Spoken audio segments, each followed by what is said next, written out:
कुरिन्थियों के नाम पौलुस प्रेरित की पहली पत्री, अध्याय 10।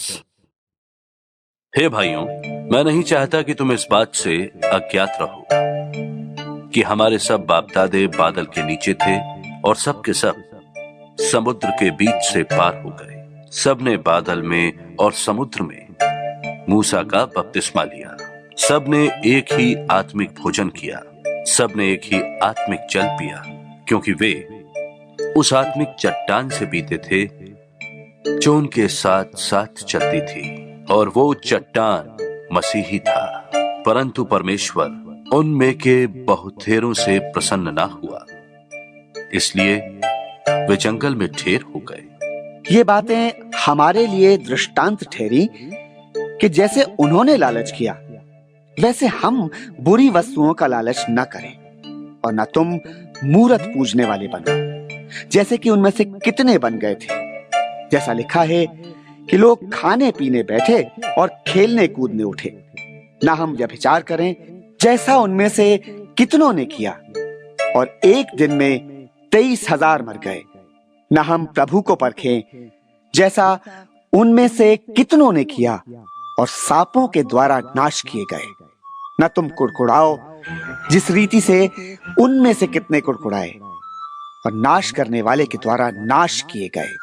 ये सब बातें जो उन पर पड़ी दृष्टांत की रीति पर थी, और वे हमारी चेतावनी के लिए जो जगत के अंतिम समय में रहते हैं लिखी गई हैं। इसलिए जो समझता है कि मैं स्थिर हूं, वो चौकस रहे कि कहीं गिर ना पड़े। तुम किसी ऐसी परीक्षा में नहीं पड़े जो मनुष्य के सहने से बाहर है। परमेश्वर सच्चा है, वो तुम्हें सामर्थ्य से बाहर परीक्षा में न पड़ने देगा, वरन परीक्षा के साथ निकास भी करेगा कि तुम सह सको। इस कारण हे मेरे प्यारों, मूर्ति पूजा से बचे रहो। मैं बुद्धिमान जानकर तुमसे कहता हूँ, जो मैं कहता हूँ उसे तुम परखो। वो धन्यवाद का कटोरा जिस पर हम धन्यवाद करते हैं, क्या मसीह के लोहू की सहभागिता नहीं? वो रोटी जिसे हम तोड़ते हैं, क्या वो मसीह की देह की सहभागिता नहीं?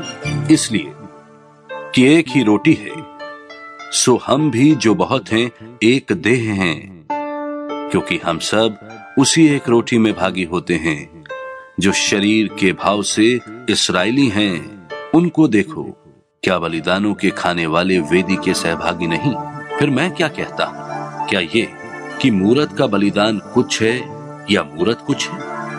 नहीं, वरन ये कि अन्य जाति जो बलिदान करते हैं वे परमेश्वर के लिए नहीं, परंतु दुष्ट आत्माओं के लिए बलिदान करते हैं। मैं नहीं चाहता कि तुम दुष्ट आत्माओं के सहभागी हो। तुम प्रभु के कटोरे और दुष्ट आत्माओं के कटोरे दोनों में से नहीं पी सकते। तुम प्रभु की मेज और दुष्ट आत्माओं की मेज दोनों के साझी नहीं हो सकते। क्या हम प्रभु को रिस दिलाते हैं? क्या हम उससे शक्तिमान हैं? सब वस्तुएं मेरे लिए उचित तो हैं, परंतु सब लाभ की नहीं। सब वस्तुएं मेरे लिए उचित तो हैं, परंतु सब वस्तुओं से उन्नति नहीं। कोई अपनी ही भलाई को न ढूंढे, वरन औरों की। जो कुछ कसाईयों के यहाँ बिकता है वो खाओ, और विवेक के कारण कुछ ना पूछो, क्योंकि पृथ्वी और उसकी भरपूरी प्रभु की है। यदि अविश्वासियों में से कोई तुम्हें नेवता दे और तुम जाना चाहो, तो जो कुछ तुम्हारे सामने रखा जाए वही खाओ, और विवेक के कारण कुछ ना पूछो। परंतु यदि कोई तुमसे कहे ये तो मूरत की बलि की हुई वस्तु है, तो उसी बताने वाले के कारण और विवेक के कारण ना खाओ। मेरा मतलब तेरा विवेक नहीं, परंतु उस दूसरे का। भला मेरी स्वतंत्रता दूसरे के विचार से क्यों परखी जाए? यदि मैं धन्यवाद करके साझी होता हूं, तो जिस पर मैं धन्यवाद करता हूं उसके कारण मेरी बदनामी क्यों होती है?